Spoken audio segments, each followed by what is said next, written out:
بسم اللہ الرحمن الرحیم۔ آج میں اللہ الصمد کا وظیفہ لے کر آپ کی خدمت میں حاضر ہوا ہوں۔ اللہ الصمد سورۃ اخلاص کی ایک آیت ہے، اور سورۃ اخلاص کے اندر اللہ تبارک تعالیٰ نے اپنا تعارف ذکر کیا ہے۔ اللہ تبارک تعالیٰ کی توحید کا ذکر ہے۔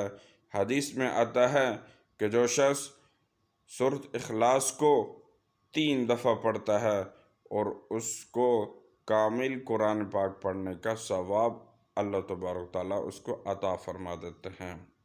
سورۃ اخلاص کے اندر اللہ تبارک تعالیٰ کی توحید کا ذکر ہے اور اس کا تعارف ہے، اور اس سورۃ اخلاص کا خلاصہ اللہ تبارک تعالیٰ نے اللہ الصمد کے اندر رکھ دیا ہے، یعنی اللہ تبارک تعالیٰ کی ذات اعلیٰ صمد ذات ہے، وہ کسی کی محتاج نہیں، بے نیاز ذات ہے۔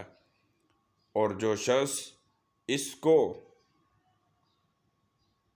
121 دفعہ اول آخر 11 مرتبہ درود شریف پڑھے گا اور 21 دن تک پڑھے گا، تو اللہ تبارک تعالیٰ جو بھی اس کی مشکلات ہوں، رشتے کی بندش ہو، کاروبار کی بندش ہو، رزق کے مسائل ہوں، رزق کے اندر بندش ہو، ملازمت کے اندر بندش ہو، اس میں رکاوٹیں ہوں یا مشکلات ہوں، جادو جن کا مسئلہ ہو، ان کے اثرات ہوں اور جان نہ چھوڑتے ہوں، تو یہ پڑھنے سے تمام کی تمام مشکلات حل ہوتی جائیں گی، جادو ختم ہو جائے گا، جنات ختم ہو جائیں گے، کاروبار، رشتہ، کاروبار اور رزق کے جو بھی مسائل ہوں گے وہ سب کے سب ختم ہوتے چلے جائیں گے۔